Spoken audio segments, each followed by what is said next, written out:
이번에는 나침반에 대하여 알아보겠습니다. 우리가 지구의 북극이라고 부르는 곳은 지구 자기계로 보면 S극입니다. 따라서 지구상의 자성체는 N극이 그곳을 향하게 됩니다.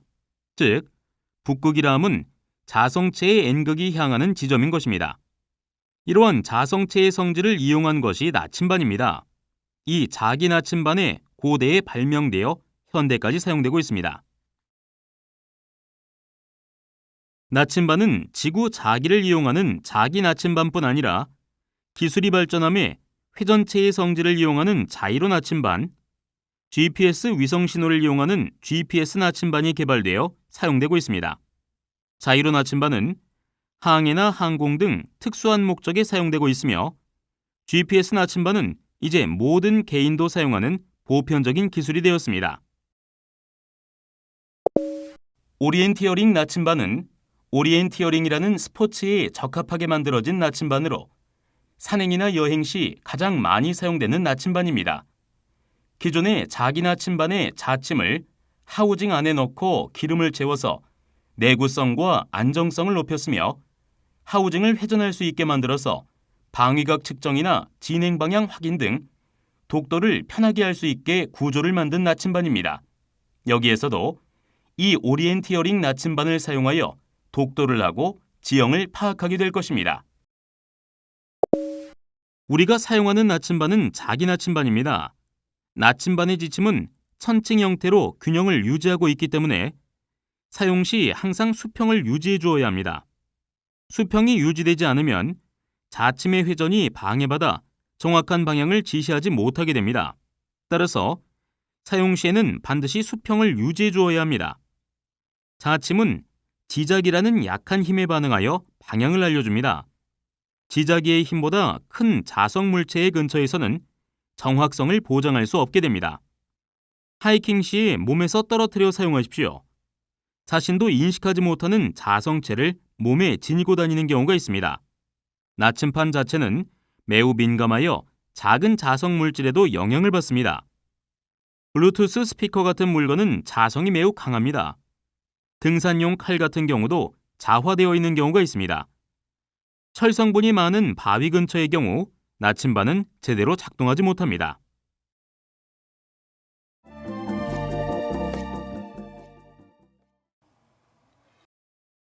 이제 나침반에 대해 설명해 보겠습니다. 일반적으로 알고 있는 나침반은 자화된 가는 철침을 사용하는 것입니다. 회전하는 자침과 방위가 표시된 틀로 만들어진 것이 전통적인 나침반입니다. 최근에는 기술의 발달에 따라 자이로스코프를 이용한 나침반과 GPS 나침반도 개발되어 사용되고 있습니다. 자기 나침반의 경우도 용도에 따라 다양한 형태로 개발되어 있습니다.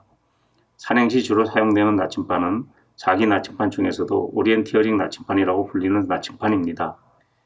방위갑 측정이나 방향 설정을 하기 쉽도록 고안된 나침반입니다. 여기서도 오리엔티어링 나침반을 기준으로 설명할 것입니다. 이것이 오리엔티어링 나침반입니다. 오리엔티어링 나침반은 베이스 플레이트와 하우징으로 구성되어 있습니다. 우선 플레이트 부분을 설명하겠습니다.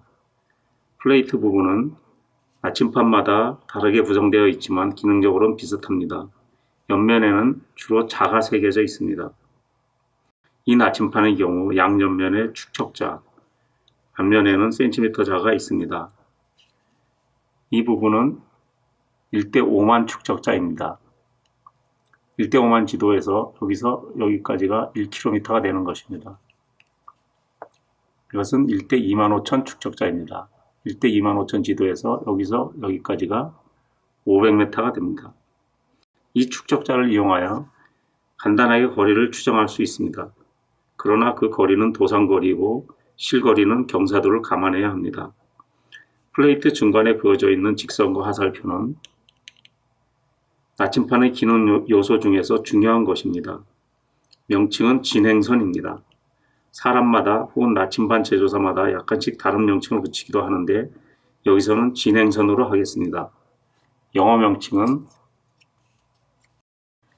Direction of Travel Arrow입니다. 그리고 진행선에 평행하게 양쪽에 보조선이 그어져 있고 이 나침판의 양옆면도 진행선과 평행으로 만들어져 있습니다. 진행선 뒤에 볼록한 부분은 돋보기입니다.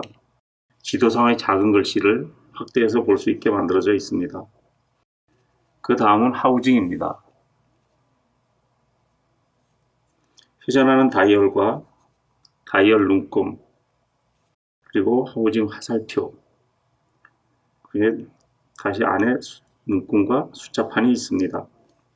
하우징 내부는 기름으로 채워져 있고 그 안에 자침이 있습니다. 자침을 안정적으로 움직이게 하고 흔들림을 줄이는 역할을 합니다. 다이얼 눈금은 360도로 분할되어 있고 이 나침판의 경우 20도마다 숫자가 쓰여져 있습니다. 작은 눈금 하나는 2도를 표시합니다. 다이얼상에 진행선과 일직선으로 선이 하나 그어져 있습니다. 이 선은 하우징을 따라서 돌지 않습니다. 이 선은 방위각 등을 측정할 때 보조적으로 이용할 수 있습니다. 하우징 아랫부분을 보겠습니다. 하우징 아랫부분엔 붉은색 화살표가 있고 그에 평행하게 몇 개의 보조선이 있고 원형으로 눈금과 숫자판이 있습니다. 우선 이 숫자판은 편차각 조정을 위한 것입니다. 도자각 편차가 있을 경우 이 숫자를 이용해서 편차각을 보정할 수 있습니다. 하우징 바닥의 붉은 화살표, 이것은 북방 지지선이라고 합니다. 영문 이름은 오리엔팅 에로우입니다. 단어 그대로 해석하면 정위 화살표입니다. 방향을 정할 때 북쪽을 기준으로 정하기 때문에 정위 화살표 대신 북방 지지선이라는 용어도 타당하다고 본다. 따라서 여기서는 북방 지지선으로 칭하겠습니다. 이 북방 지지선과 진행선, 그리고 자침을 이용하여 방향을 설정하고 위치를 파악할 수 있습니다. 이에 대해서는 활용편에서 다시 설명하겠습니다. 이 오리엔티어링 나침판은 자아된 자침을 이용하는 것입니다. 따라서 자장이 있는 물건이나 지형에서는 정상적으로 작동하지 않습니다. 우리들이 몸에 지니고 다니는 물건 중에서 자성을 가진 것들이 많습니다. 핸드폰의 경우도 자성체가 내부에 있고 칼과 같은 금속 물질도 자가되어 자성을 가질 수 있습니다. 산행시 많이 가지고 다니는 블루투스 스피커의 경우 자성이 상당합니다. 핸드폰을 자침 곁으로 한번 가져가 보겠습니다. 자침이 반응을 합니다. 이렇게 되면 정상적인 측정을 할 수가 없습니다. 따라서 나침판은 자성이 있는 물체로부터 떨어뜨려 사용해야 하고 또한 자성이 강한 지역, 즉 철광석이 많은 지역 등에서는 나침판은 무용지물이 될 수 있습니다. 몇 개의 다른 나침판을 보여드리겠습니다. 이것은 거울 나침판입니다. 폴딩 구조로 되어 있고 열면 상단에 거울이 있습니다. 거울이 있고 보조선이 그어져 있습니다. 그리고 아래에는 관측 구멍이 있습니다. 이 구멍을 통해서 목표 지점을 바라보는 것입니다. 관측 시에는 폴더를 30도에서 45도 정도 기울여서 이 방향으로 관측 구멍을 통해서 목표물을 바라보는 겁니다. 그렇게 바라보면서 방향을 잡는 것입니다.